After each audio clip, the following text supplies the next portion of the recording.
This podcast is brought to you by the Association for Coaching, the world's leading international professional body which is advancing coaching in business and society worldwide. I'm your host, Rob Lawrence, and in this new series we are celebrating 20 years of the Association for Coaching by reflecting upon the journey so far. I meet with founders, coaches, leaders and members who contributed to the AC's journey to learn more about their experiences with coaching as part of our global community. Together we explore the impact that coaching has had on the world so far, what we need to be thinking about for the future to create more positive change whilst tackling some of the world's biggest challenges. Each week, you'll hear how coaches are working and collaborating as a global community together to advance coaching worldwide. Hello and welcome to another episode of the Association for Coaching's 20th anniversary series. My name's Rob Lawrence and I'm your host today, and with me I have Jeannette Marshall, Declan Woods, Whitaker and Anne Calleja. So I'd like to begin perhaps with a brief introduction from each of you as to who you are and where you are and how you show up in the world of coaching today. Jeannette, if I could begin with you. Yeah, so I'm Jeannette Marshall. My role in the AC is that of a Director of Accreditation. I'm based in Lincoln. I've been coaching since 1996. My first coaching contract was to coach 300 people in one of the high street banks, and I absolutely loved it and have been coaching ever since, and tend to work with teams and senior managers working with their dysfunctional teams in lots of cases. Great, thank you. And Carol, how about you? Well, I'm based in Oxford, and my journey into coaching really started with my background in human resources. I worked for the NEC in Birmingham and introduced a leadership development programme, and coaching was part of it, and that got my interest. So that's how I ended up in coaching. And I've done coaching, mentoring, team coaching, supervision. I'm a bit of a serial learner, so I keep adding things to my portfolio. So I consider myself quite eclectic.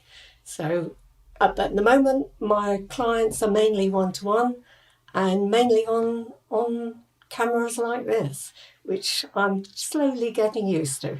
That's fabulous. Thanks, Carol. And Anne, how about you? Thank you. Yeah, like Carol, I'm from Oxford, and I very first started my journey in coaching in 1978. So I've been around a long while, and that was when, in the good old days, we had training boards set up by the government, whereby organisations had to pay a levy if they did not implement systematic training into their organisations. So that's where standards very first started. And I've been passionate, really, ever since then, and particularly through that training and learning. I had a brilliant supervisor and continued on that journey and implemented systematic training, coaching, developing a learning environment in organisations since the early 1980s. And then my practice now is as a leadership coach, and I'm also a psychotherapist, because I decided to retrain as a psychotherapist when I realised that I needed to get a bit deeper and practice more reflexivity rather than reflective practice, knowing what to do in the moment as more deeper issues came into the room and as more senior leaders were asking me about things that I felt did need a much deeper understanding. So I retrained as a psychotherapist. So I now practice as a psychotherapist, as a coach, and also a supervisor for both coaches and therapists. So working one-to-one in groups. So like Carol, quite eclectic and quite a broad range. But through it, I think, is my passion for, doing things well, being the best you can be. Great. Yeah, and we'll definitely get into our conversation today. So thanks for that, Anne. And how about you, Declan? Yes, thanks, Rob, and hello, everyone. So, like many practitioners, I started coaching individuals, and so I've coached senior leaders and those in the C-suite for a number of years, and my practice has evolved primarily now to working with boards and top teams. So I'm really a team coach is the mainstay of my work, and I do that with an organisation called Team Genie. In terms of the AC, perhaps not surprisingly, given what I've just said, I lead the AC's work on team coaching and team coaching standards and accreditation. That's great. Yeah. So how long have you been involved with the AC, Declan? For about 18 years now. So I initially volunteered and have continued to volunteer ever since. So this started with a 3-month piece of work that I said I would have a look at the work that the AC was currently doing at that time around excellence and standards. And that must have gone okay, because I was then invited into a UK role looking at standards and accreditation that in turn then led to a sort of global role in that area. So this subject really is one that's very close to home, very close to my heart, and something that I've been involved in and had a leadership role in for a number of years. And the most recent form of that, as I said, is in team coaching. That's great. Well, thank you for that introduction, and also a little bit of an insight there as to how you're involved in the AC, which I'd love to extend to other guests today. So, Carol, how about you? How did you get involved with the AC? Well, I joined the AC in 2008, having done my qualifications at Oxford Brookes, and I just then completed a qualification in supervision. So that's the era I started really getting involved in and volunteering. And then there was a project that I got involved in because I was interested, the ethics resource. We decided it was really difficult for coaches and supervisors to know where to look for resources around the ethics issue. You know, there's very rarely one solution to a problem. There are always the way we navigate it is finding other options, and sometimes that's through collaborating with other people, finding out their background. And so we had this idea to pull these resources together. We did a joint project with the Association of Coaching Supervisors as well. But this is now on the AC's website, so anybody, including it's hosted by the AC, but it is a cross-professional resource available, and we had a lot of input from other parts of the profession, extending into be it psychology and therapy as well. So that was where my major input in volunteering, and through that Anne asked me also to co-chair the special interest group in for supervisors. So I've seen that grow over the years, and there was a lot of resource. In fact, for supervisors, we have a monthly check-in virtual meeting that just helps us supervisors collaborate across the globe with each other. So really exciting stuff. And my reason for joining the AC was when I looked at them, through my studies at Oxford Brookes, I'd had contact with the EMCC, but I looked for an organisation that was member focused, and that's what I felt, and one that was really had a community and encouraged collaboration. So that's how I got involved. That's lovely. Thank you, Carol. And it makes sense for me to ask you now, Anne, given that you got a mention there, being part of Carol's journey. So how did you get involved with the Association for Coaching, Anne? I can't quite remember when I first joined, but it was probably almost in the beginning, because at the time I was on the executive for BACP coaching division. And I think some people who were in BACP had moved over to set up or be involved with the AC. And so those were in the sort of the early days. And I recognised that, as I said, coaching needed more psychotherapeutic psychology within it. So I felt that AC was probably more appropriate than some of the other associations. So I started very gently, and then I felt that I needed to be accredited as a supervisor.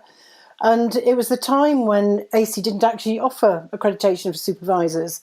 So I got involved with somebody called Michelle Lucas, who set up a team where we developed the accreditation process for supervisors. And that was where I met Jeannette. And then through that process, my role became supervision team engagement and development lead. Then I got involved with setting up and developing supervision specialist interest group.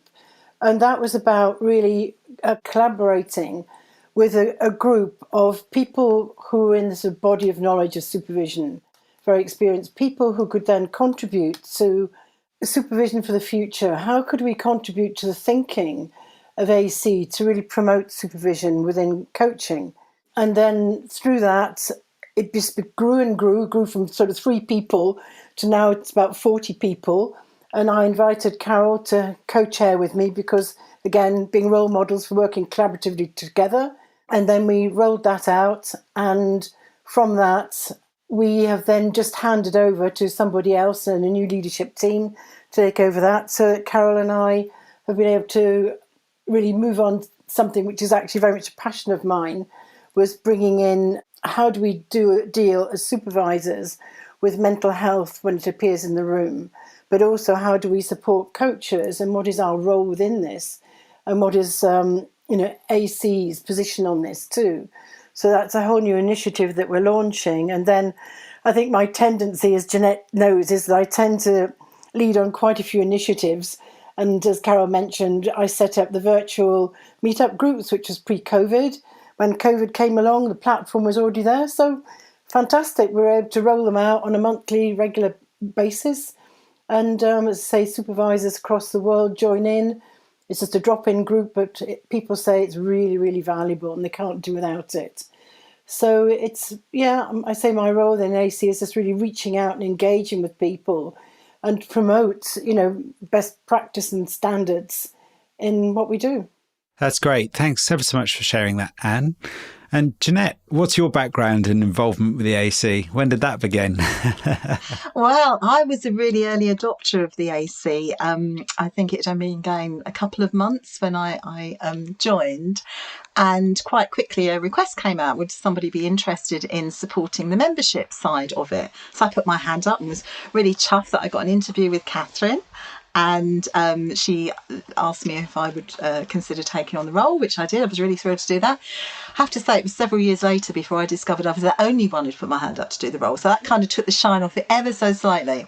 However, since then, I became membership secretary, head of UK operations, vice chair of the UK, and then I did a year's stint as chair of the UK. Then I was head of standards and accreditation globally, and am now the AC director of accreditation, which looks after everything, all of the schemes for individuals and for organisations. And and the reason I was attracted to the AC was because I do everything in my life backwards. So I always do the job, do a good job of it often, and then realise that actually I don't know if I'm doing this right. So then I go and get my training, and the AC was one of the few places that would recognise the experience that I'd already got. And for me, that was really important and I still stand by that today. Why negate the experience that you've got just because you haven't got the qualification in your hand? And of course, training is really important.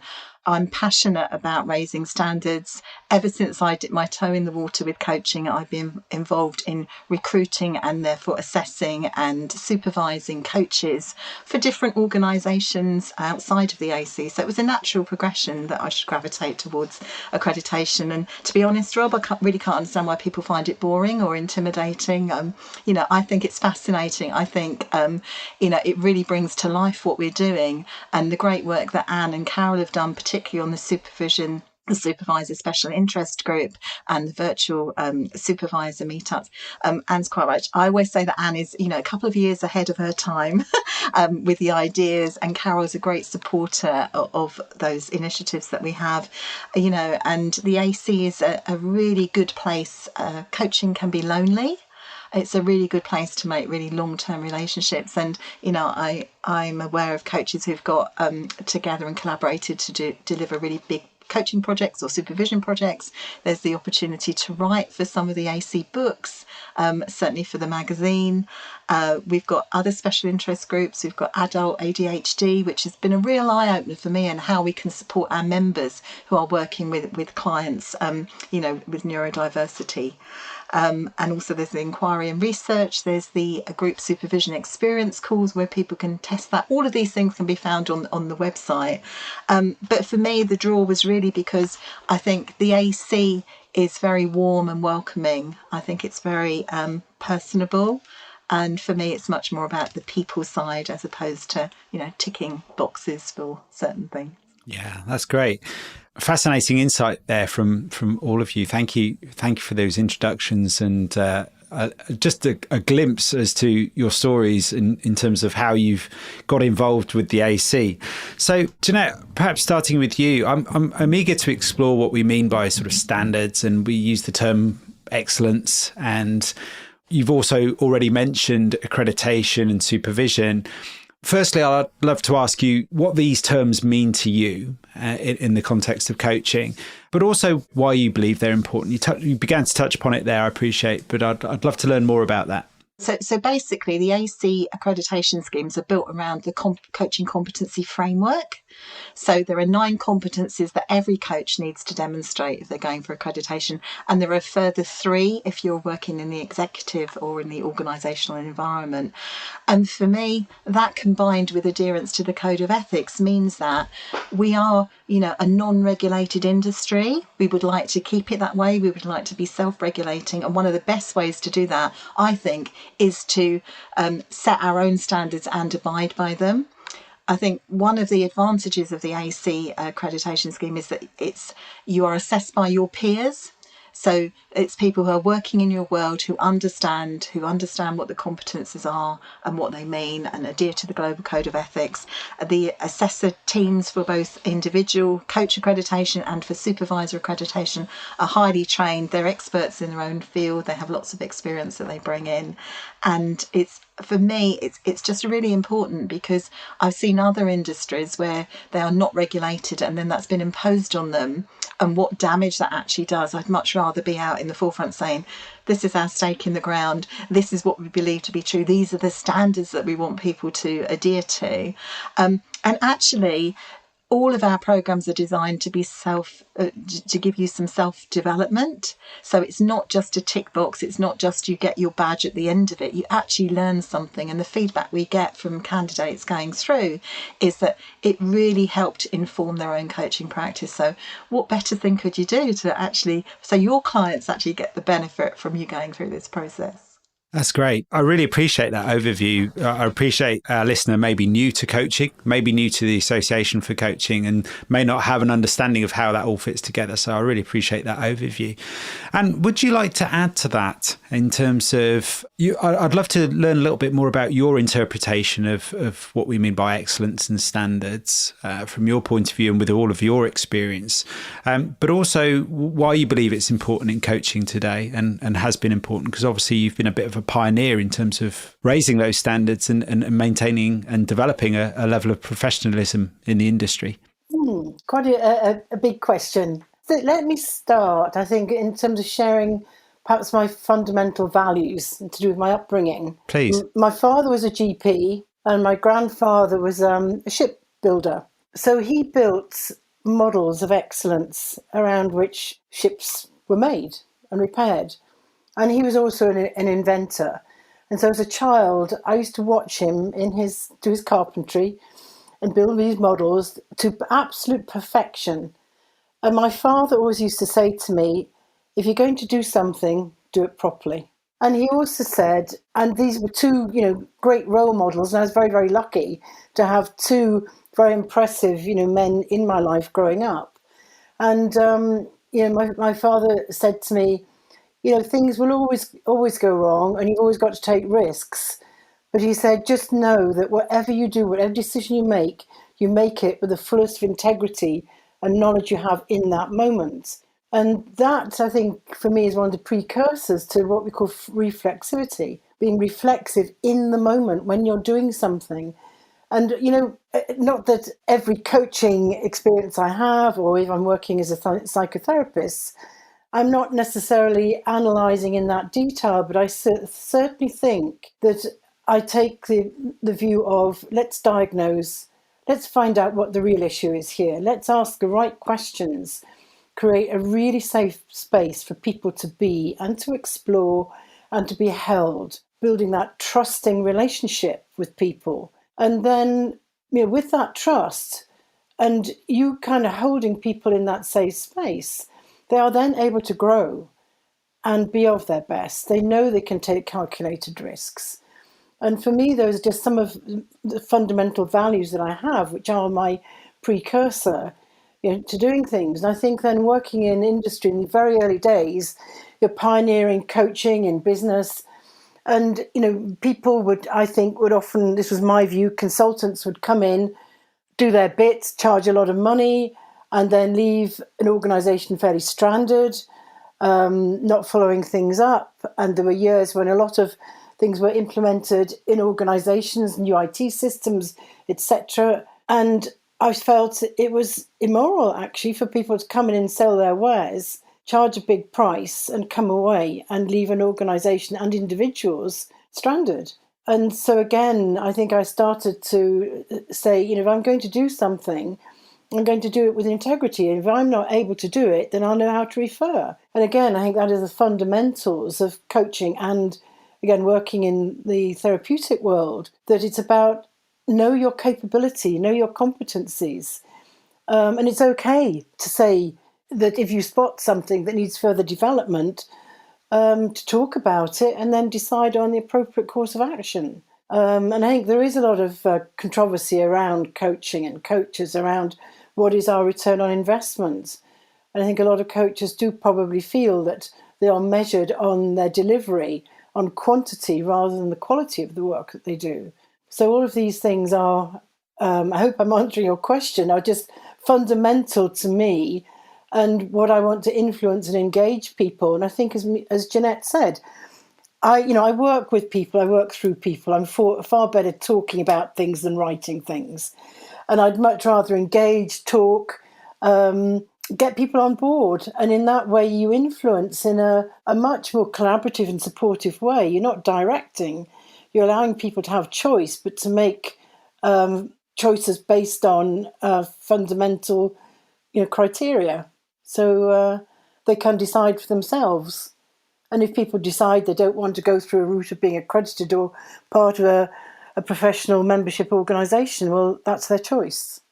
But obviously, I would like to have people going for accreditation rather than just education and qualifications, because I think, as Jeannette said, that the AC is a fantastic body to be a member of, and I've loved it.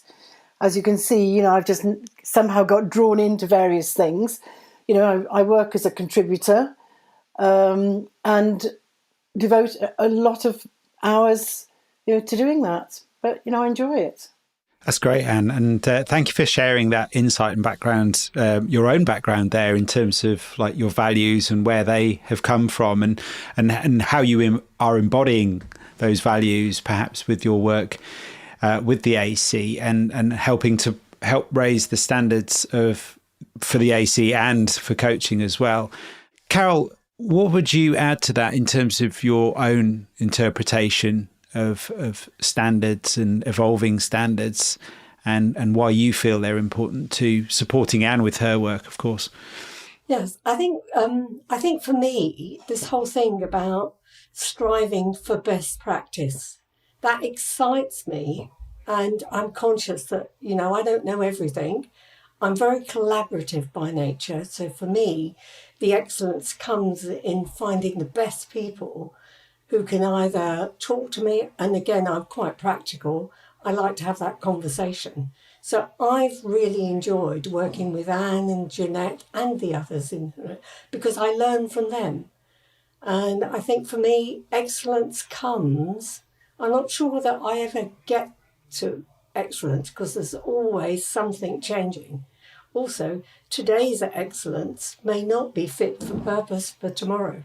So this whole thing, and I think the thing that drives me is my curiosity I think that helps with my coaching and my supervision, but I think that's the big thing about my character. I've always been not afraid to ask, and I've always been curious. So I think, building on what Anne said, that is the way I would see it. And value set, I think it's, for me as well, coaching gives you the opportunity to hold that safe space, to help people find their own way. So I find with my coaching clients very often, especially the ones that are senior or really done well, this degree of perfectionism sometimes can hinder it. So I think I would go from, let's strive to be the best we can in the moment. Let's learn and things will go wrong. Let's learn for that so that we can make things better the next time. And I think that's really what I would like to do. I want to make a difference, and a positive difference, in a way that will help people. And my greatest achievements, I think, are when clients come back to me a year or two later. And I had one client write to me a couple of years after I coached him to actually say, I just wanted to let you know what I've done, how things have changed. And by the way, I still hear your voice in my head when I'm about to do something. What would she be asking me at this point in time? And so that's where I get my motivation probably for this. That's great. Thanks, Carol. And Declan, how about for you? I mean, what's your broad interpretation of excellence and standards in the context of coaching, and what does that mean to you? But what are we really aiming for here?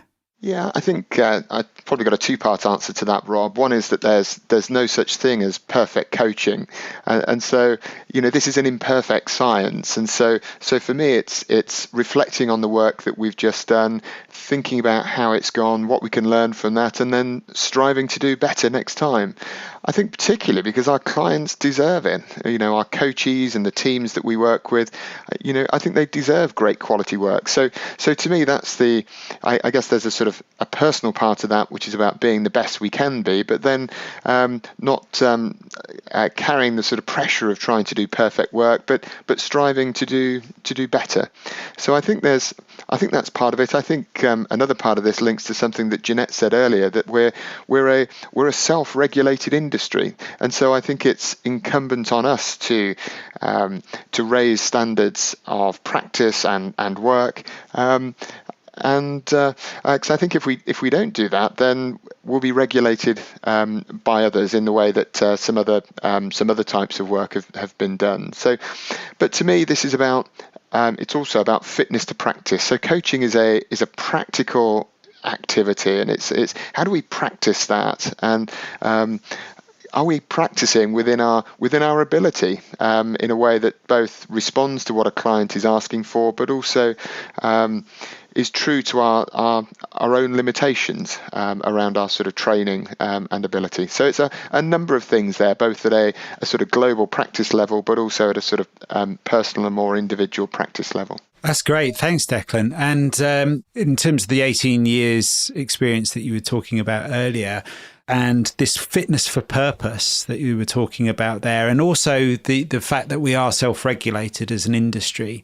What have been some of the challenges for you in terms of, or what are some of the challenges that you've seen in the broader coaching world in terms of evolving those standards, perhaps maintaining those standards at that particular point in time? So, I mean, it's probably easy to forget that coaching as we know it now isn't the same as coaching was 20 years ago. And so coaching has become a far more sort of mainstream developmental intervention. And there's generally fairly wide understanding of what it is, when to use it, and what the outcomes and benefits might be. That was far less the case 20 odd years ago. And so I think one of the challenges has been to educate the market, both organizations buying coaching services and individual coachees, really educating them about what this work is.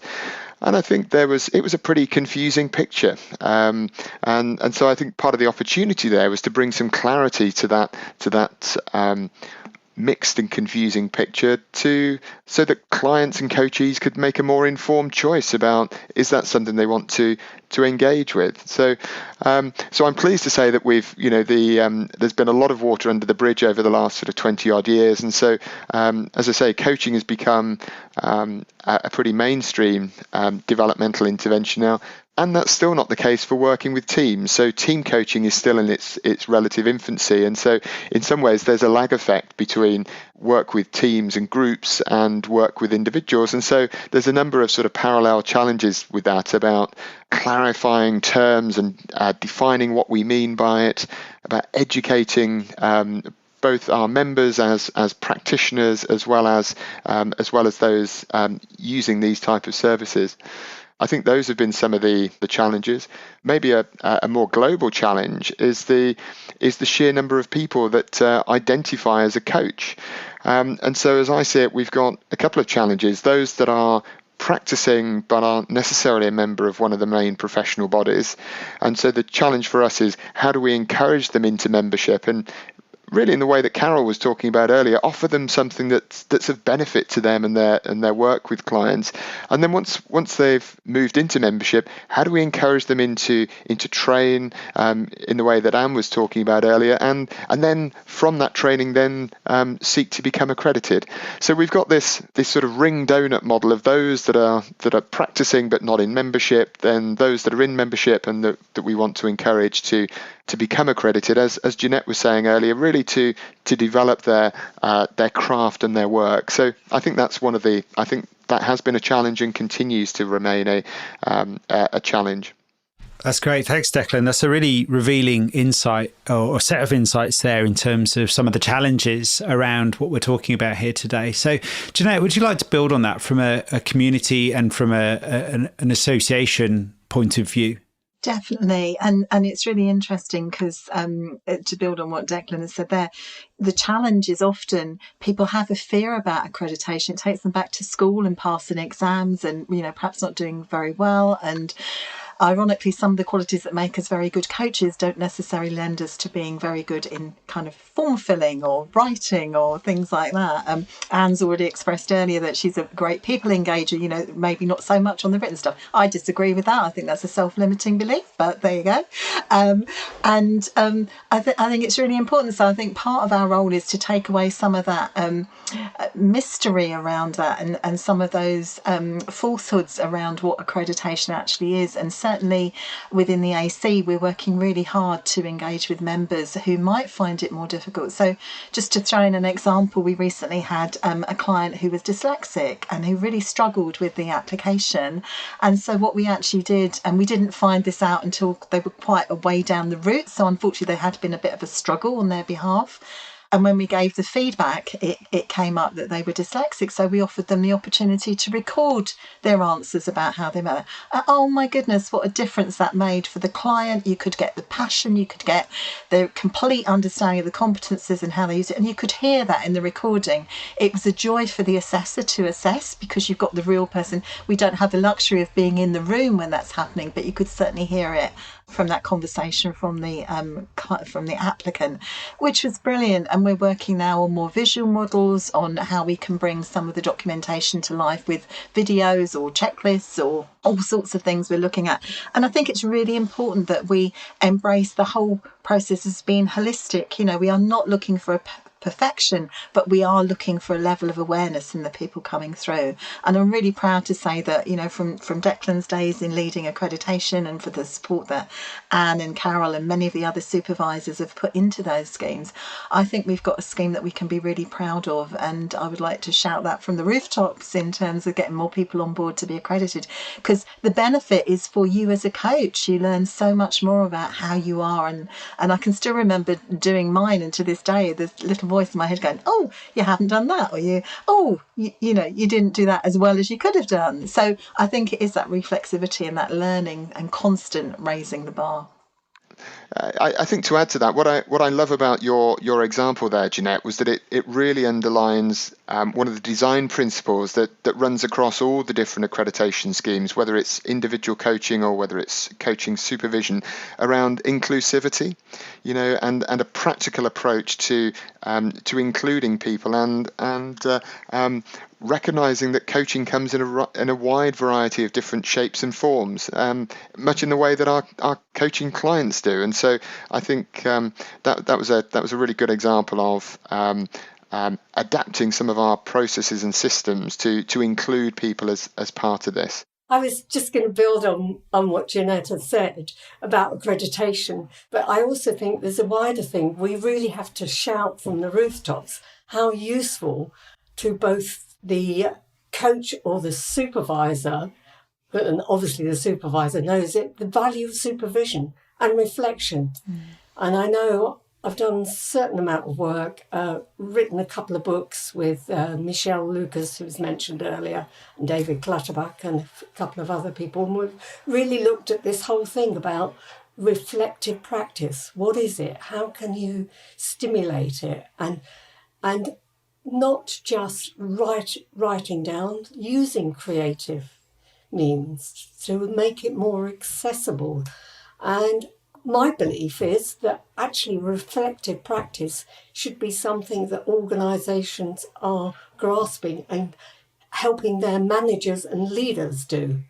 Because how can people at a senior level really make decisions unless they have perfected their ability to reflect on what they've done and what they're thinking of doing? So that would be my thing. I would like to shout about supervision even louder. And supervision gives you the discipline to actually think about things and think about your journey, and gives you the valuable information you need for accreditation. That's great. Thanks, Carol. Yeah, let's come back to supervision in a moment. I think that's an important thing to discuss in the context of this conversation today. But before we go there, just Anne, I'd like to invite you to share your experiences in terms of some of the challenges that we've been talking about just now.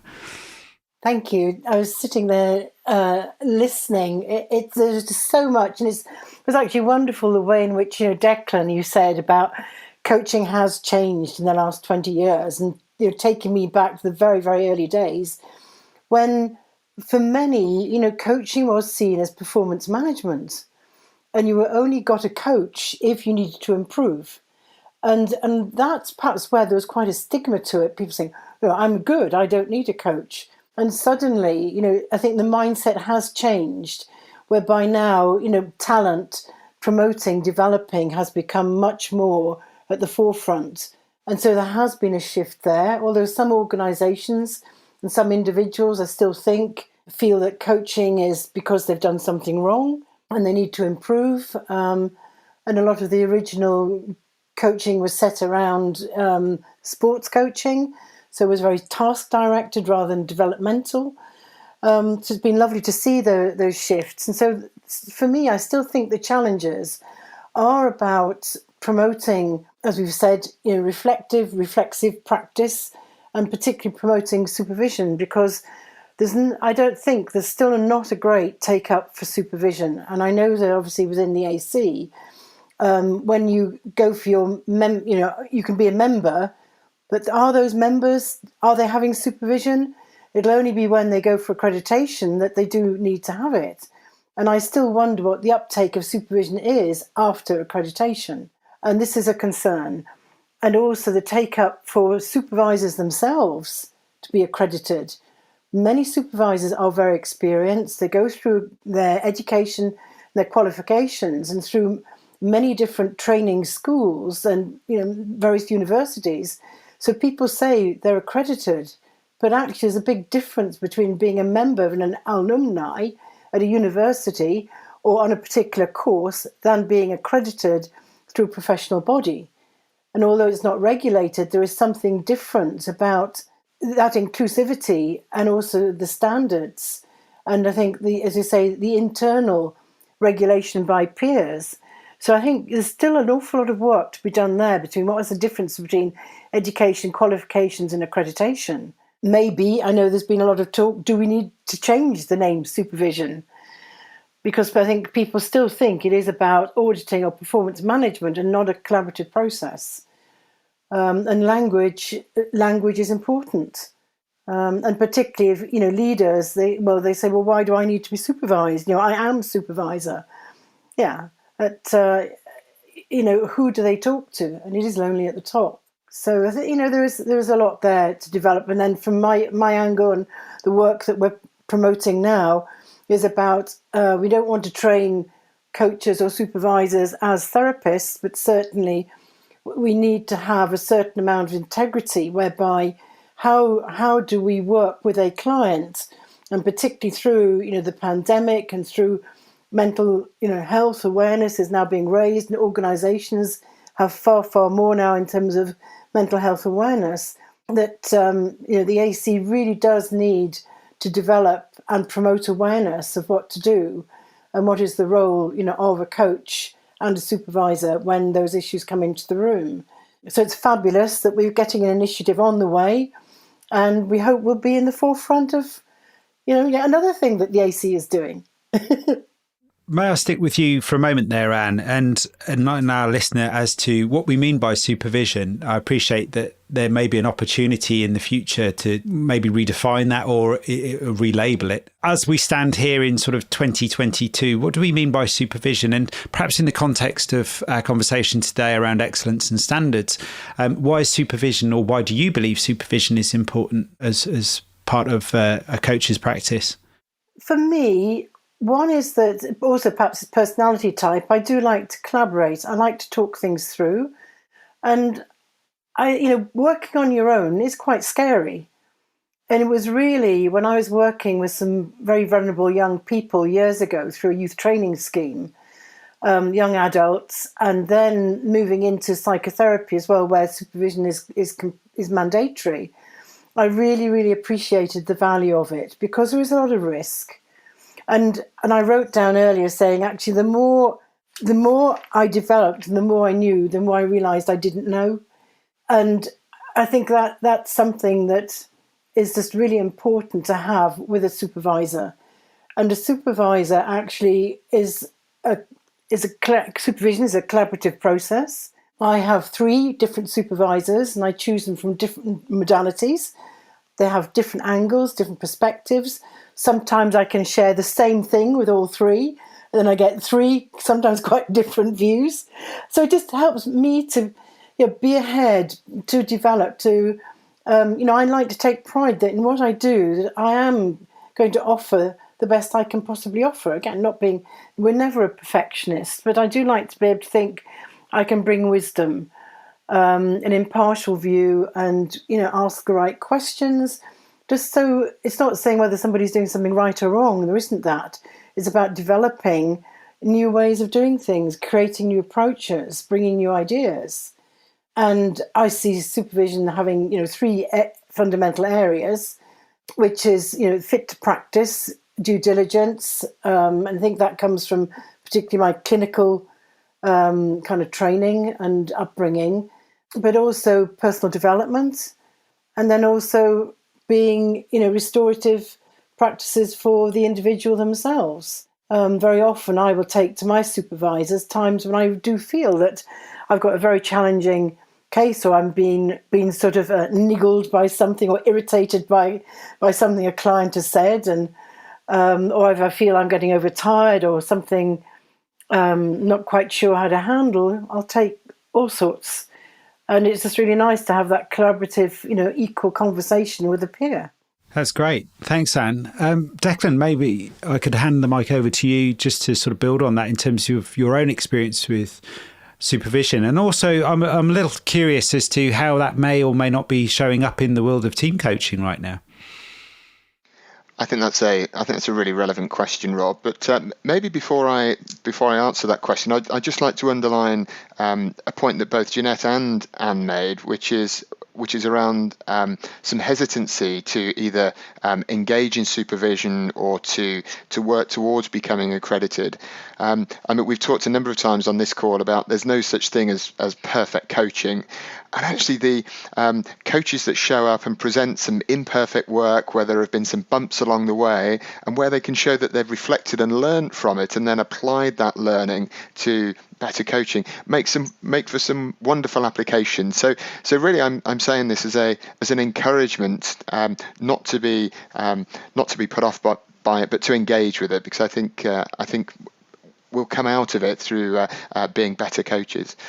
Turning to your question about the place of supervision for team coaching, I mean, I really recognise what Anne was saying about some of the ambivalence towards supervision for those working with individuals. What was interesting in the research that I carried out for the AC and discussing the challenges of coaching teams, supervision and the importance of it came through time and time again. And so if it's important for practice with individuals, it's absolutely critical for working with teams. Well, I guess the question is, well, why is that? Well, teams have an uncanny ability to find our Achilles heels, to find our sort of the chinks in our armour, and to trigger us.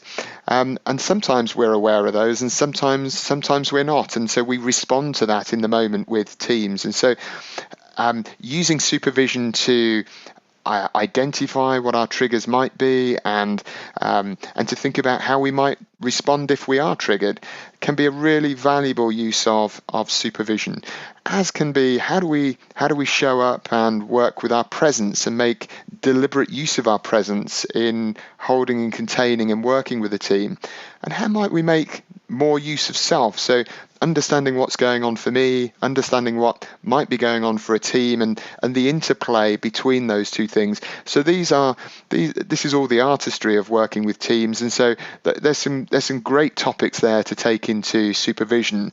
I mean, one of the things that I love about working with teams is their complexity and their edginess, and so actually I found working with teams, I've often come away with a real headache that's lasted for some time, and so actually supervision has been really, really valuable for me in that, in sort of clearing the headache and sort of making sense of it, and then thinking about what I can learn from this and how I can use that learning for future team coaching opportunities. So I guess the key message here is that supervision is absolutely critical when working with teams. Yeah. Fascinating insights there, and thank you for sharing that with us, Declan. There's some really, really interesting stuff there that we can learn from team coaching, absolutely. Carol, how about you in terms of supervision? What's been your experience and why is it important to you? It's been really interesting that I've had a number of supervisors through my journey. Obviously, the relationship with the supervisor is often longer than you have with your coaching clients. But even so, I think I found it valuable to look at different things. And when I was doing some team coaching, I actually changed my supervisor to have somebody who had experience, background and education in that field, as well as being able to hold that space for me. And that was really valuable, because with team coaching, the whole thing about dynamics of a group, the systemic things that are going on, there's just so many things to look at. So choosing a supervisor that stretches you but has some knowledge in the area of working, I found really useful. And I do, even with my supervisees, we will have a review probably periodically to see whether I'm still the right fit for them or whether there are other things that they should be doing. And at times I've had more than one supervisor for that very reason, probably similar to what Anne mentioned, to actually have that. I do find having other people's views on things, and I find it easier to verbally debate it than write about it. So I think there's that unique connection you have with your supervisor and feeling that you can actually say it the way it is. You don't have to justify yourself. It's about talking about really what was going on for you and what happened, and being able to unpick those things where you already knew it didn't quite go right, but couldn't find out what it was. So I'm never embarrassed to talk about my faux pas or whatever got wrong, because I just know I'll get that support, that the person, the supervisor is there to hold the space and help me explore it. And I've never felt in any way told off by my supervisor, either by their facial expressions or by their tone. So I think it's a lovely safe space that is protected, I feel. It's very different than talking to a colleague or talking to a friend where they've got their own agenda. It's really helpful from that. And that's why I think it'd be really good for all leaders and, dare I say, politicians to actually have some supervision. That's great. Thanks, Carol. And thanks for sharing your own experience there. I think that offers a deeper insight as to the experience of supervision and what that can be for people. And also, I heard one of the themes I was picking up on there is having more than one supervisor, which may be something that our listener hasn't considered before if they're new to supervision.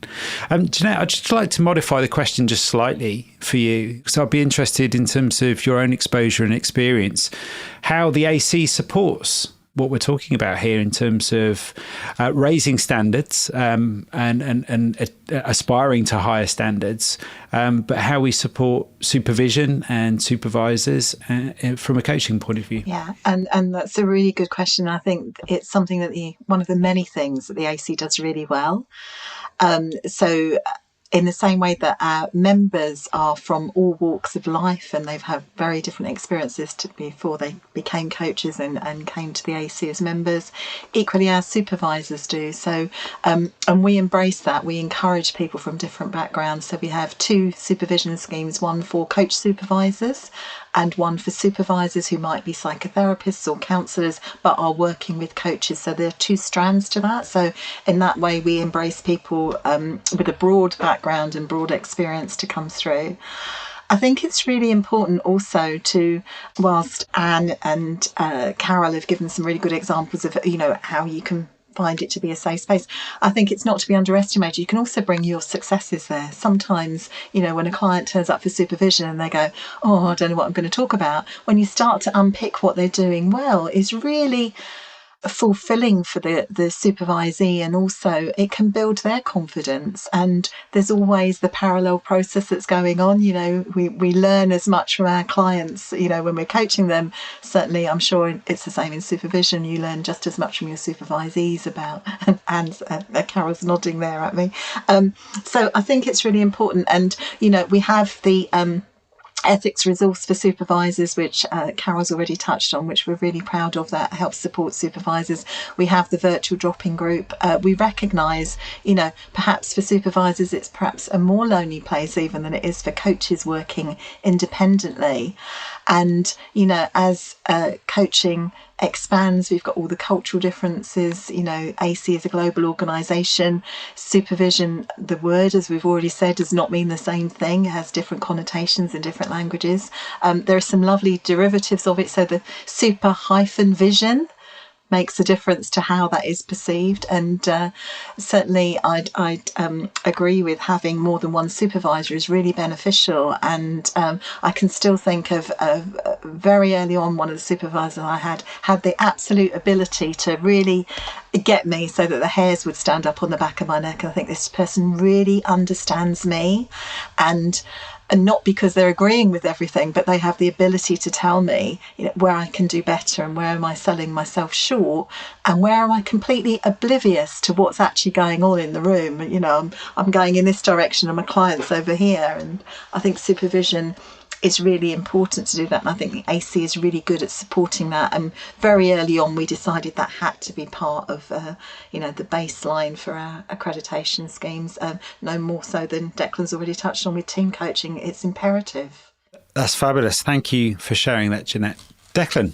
Could I add to that from a team coaching perspective? So I guess by way of update, members will be aware that the we introduced a set of team coaching competencies back in May this year. So that was a huge number of practitioners and members were involved in that research over sort of three plus years.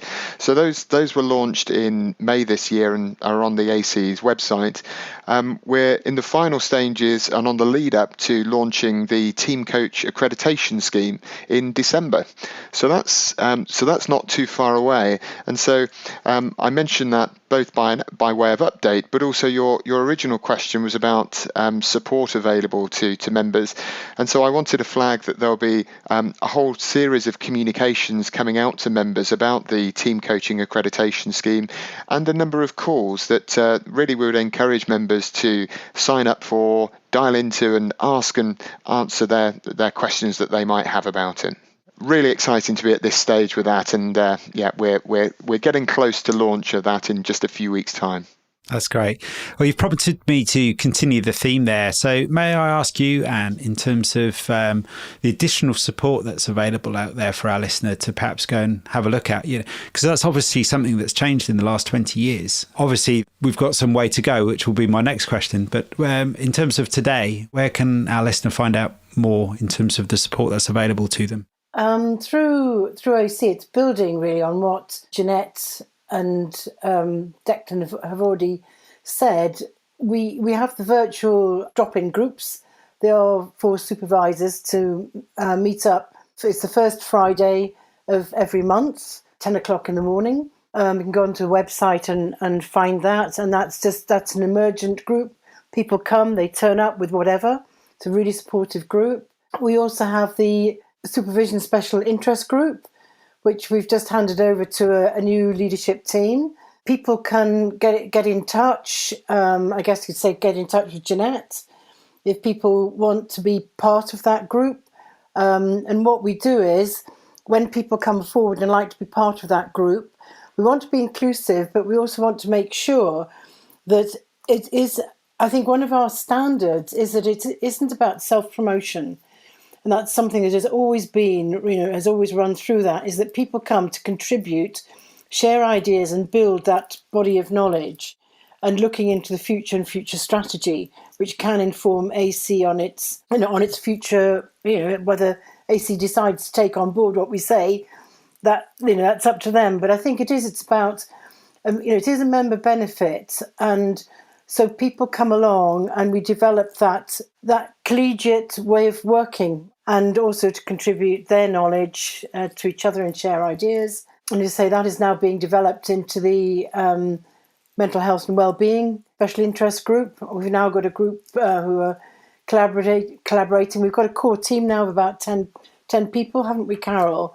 Who all have a specialist interest, but also a special knowledge from neurodiversity, working with suicide, working with bereavement, general psychotherapists, as well as all coaches and supervisors. So that's a fantastic body of knowledge. You're looking at how we can be of support, particularly through issues that are coming through, particularly hybrid working, people who are working from home still COVID is around, but also I think all the challenges that we've got and the changes that are coming across in the environment too. Also, Jeannette can say more. There's more about the co-coaching forums. There's the supervision experience calls, which run, I think it's in Thursdays, and they are sampler sessions whereby coaches, if they've never experienced supervision before, can drop in, have an experience, and we hope from that people will then take up supervision as a result of attending. But I think really, Jeannette, you need to build more. You know more about the inside of AC of this going on. But as I hear myself saying it, I think that's why I've enjoyed being a member and also volunteer, because it's an easy organisation to navigate through. And as some of my own supervisees, I have encouraged to write podcasts, to be involved with the accreditation process, and to volunteer, where they can, get involved with the co-coaching. So I think that's really what I'm going to hand over to Jeannette. And thank you, Anne. And in terms of the support, of course, there are all those things, the group supervision, the co-coaching and all those things. But I think the biggest thing is all the member benefit webinars and events that are on call for members to do. Everything from, how to build your business to, watching coaching models, demonstrations of coaching models. All of those things can't be underestimated if we're thinking about raising the bar for coaching. I mean, how much better than to watch someone else in practice doing this fine art called coaching? I mean, it's a great opportunity for our members to do that. And probably to add to that, one of the questions I get asked most often when I'm talking externally about the AC is, well, why should I join the AC? And the only thing I can say is, why not ask our members? Because they will tell you. I could tell you my own take on it, which is it's very much about the human connection. It's about the people. It's very warm, I think. Membership body, and we're very inclusive, but talk to members who are out there who can experience all the things that we have to offer, and it will be different for different people. But I think we are a very supportive organisation of people, whether you're starting out on your journey or you're demonstrating coaching mastery on a daily basis. I think we're there for everyone. Great, thank you, Jeannette. Carol, is there anything you'd like to add? Yeah, I think I can see that there's a real opportunity for us at the AC, having a global organisation, looking at some of those challenges that are out there. Things are changing. I recently did some research on the effects on coaches and supervisors of the pandemic and the hybrid working that Anne has mentioned. And, a whole pattern of things are changing.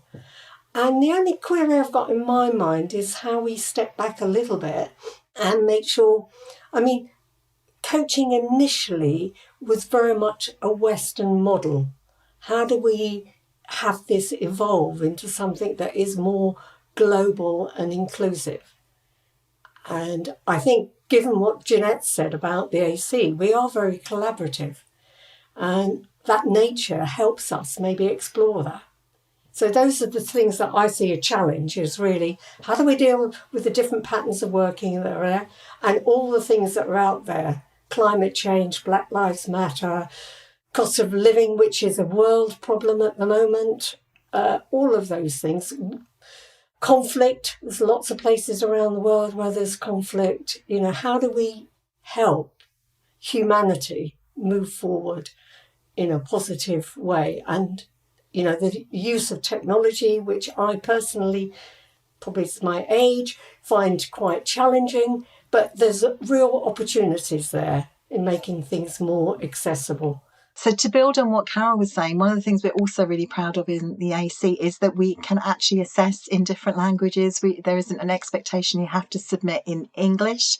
So we can currently assess in Turkish, Spanish, Greek, simple Mandarin and simple Chinese and Mandarin, and we're really proud of that. And absolutely, we feel that we've made that more accessible to people around the globe to be able to come in. That's great, thanks, Jeannette. Yeah, so Carol, you've paved the way perfectly for my final question today, which is, what do we need to be thinking about? The future looks very positive in terms of coaching generally, I would say. But what do you think we need to be? What else do we need to be thinking about in terms of where coaching is going? Yeah, I think for me the big challenge is how to see how we use the digitalisation of coaching. The number of coaching companies, platforms that are out there. Some of my supervisees who are coaching using these, there are some ethical issues. There's getting the balance between the commercialisation and the really what is benefiting the individual. So again, it's how do we harness that? I'm a little concerned of these programs, who's writing the algorithms that are being used, how much diversity is there in there, how much knowledge about coaching is there in that. So I can see in making them available so that anybody with Wi-Fi can actually be coached. And we as supervisors and coaches can coach anywhere around the world as long as there is that connection. But what comes with that? And so I'm thinking around that balance, how do we expand it, but how do we make sure that it is ethical to both us as providers, but also our clients? That's great. Declan? A number of responses to that. One is from a team coaching perspective, which is that team coaching is still very much in its infancy, and so it's likely to evolve and change shape and form over time. And so although we have an accreditation scheme that's about to launch for that, we recognise and know that actually that will need to change as team coaching changes. So I think that's one thing here about future-proofing this and recognising that things will change going forward, and not only keeping abreast with that, but also leading some of those changes.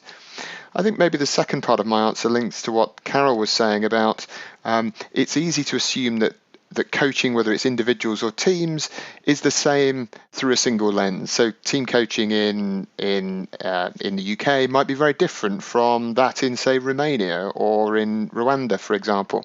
And so I think the challenge is how do we recognise, how do we encompass those differences, and at the same time bring those together into a cohesive whole and raise standards of practice. So I think there's a challenge with that. I agree with Carol about the sort of advent of technology and the possibilities that can create, and there's lots of fascinating work about the use of AI and other things in working with teams, and that makes coaching accessible and the possibility of extending the reach for it. And it may also lead to sort of further commoditization of the work. And so I think that it's incumbent on all of us really to recognise the value in this work and continue to sort of fly the flag for it really. And a great example of that is the work around the Global Code of Ethics, where a huge number of coaching bodies globally came together and aligned around a standard, and that was I thought that was a huge leap forward for the coaching profession, and I'd love to see that continue. So thank you. That's great. Thanks, Declan. Anne? Again, a wonderfully rich conversation. We could, I think, talk about this, and I think maybe we'll have to have another webinar series, won't we? One thing I'm concerned about is professional indemnity insurance litigation, which is probably more advanced in maybe the States. But this is where there is a bridge of what does arrive in the room and how we handle it. And as a membership body, are we ensuring that coaches and supervisors have cover for if mental health or other issues come into the room, particularly around diversity in very specialist areas? I only hope that we won't see in the Daily Mirror, somebody's just been coached and then they go and do something not very pleasant, let's say, bringing the word of suicide into the room. One day it could happen, and I think we need to make sure that we are prepared, for something like that, not to avoid risk, but to actually bring it into the room. We need to confront it and support members about it. Again, about reaccreditation. When people reaccredit, are they still up to date with things? Are they answering questions again on ethics around mental health as well as general ethical questions and dilemmas when they reaccredit? I wonder, just because you've passed your driving test doesn't mean to say you're going to be an excellent driver for many years.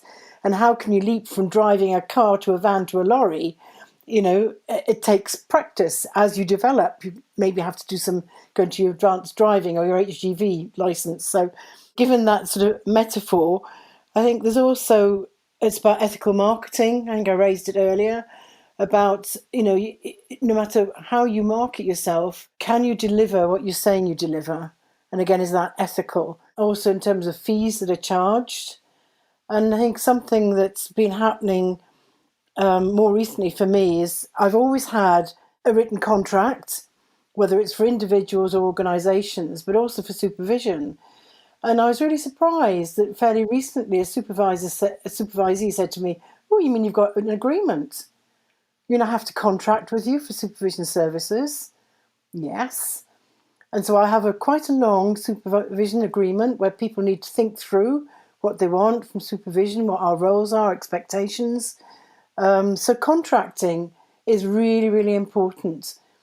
And I think that there perhaps has to be more emphasis on that, not saying we're coming into regulation or the law, but I think we have to start to be a bit more cautious about what our role is as a coach and a supervisor as we are developing and facing more. And I've noticed a trend where quite a few of my corporate clients, they are senior executives, managing directors, they're coming to me through private insurance, which is very interesting because they don't want their organisations to know. And they are coming under a coaching umbrella, although obviously there are issues around stress, anxiety, various other things that they're developing, which are unhealthy coping strategies that they don't want to release at work. And that's a trend I have noticed in the last couple of years. So I think we just need to be prepared for some of these changes and where coaching and supervision is travelling. That's great. There's, as you suggested, and there's a lot in there to explore, and maybe in future conversations. But you also remind me that in the last 20 years of the Association for Coaching, how much has changed and how broad and deep coaching has become with all of these different areas in mind. Jeannette, would you like to add anything to that? Yeah, I certainly would. And it's interesting for me how things come full circle, because part of the reason I joined the AC was to educate and to be educated, and I think that's never more so needed than it is now today, with all those things and everything that Carol and Declan and Anne have touched on. To me, it all comes back to education, and it's being able to put that information, communicate that out there, get people to understand how important it is in a non-regulated industry, how we raise the bar on standards, how we have the insurance that we need, how we are competent and confident when we're working in those situations with our clients, whether they be coaches or supervisees. So for me, all comes back to education. That's great. Well, I'd like to thank you all for being part of our conversation today, Anne, Declan, Carol and Jeannette. It's been a very insightful and rich conversation in the relatively short amount of time that we've had available to touch upon these topics. So thank you all. Thank you. Thanks for listening to another podcast by the Association for Coaching. I'm Rob Lawrence.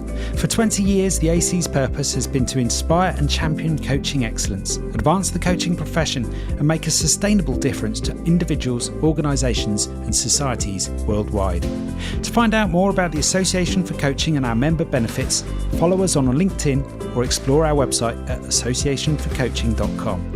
You can keep up to date with our latest podcast episodes, enjoy the wealth of digital learning offerings, and gain insights from our Coaching Perspectives magazine.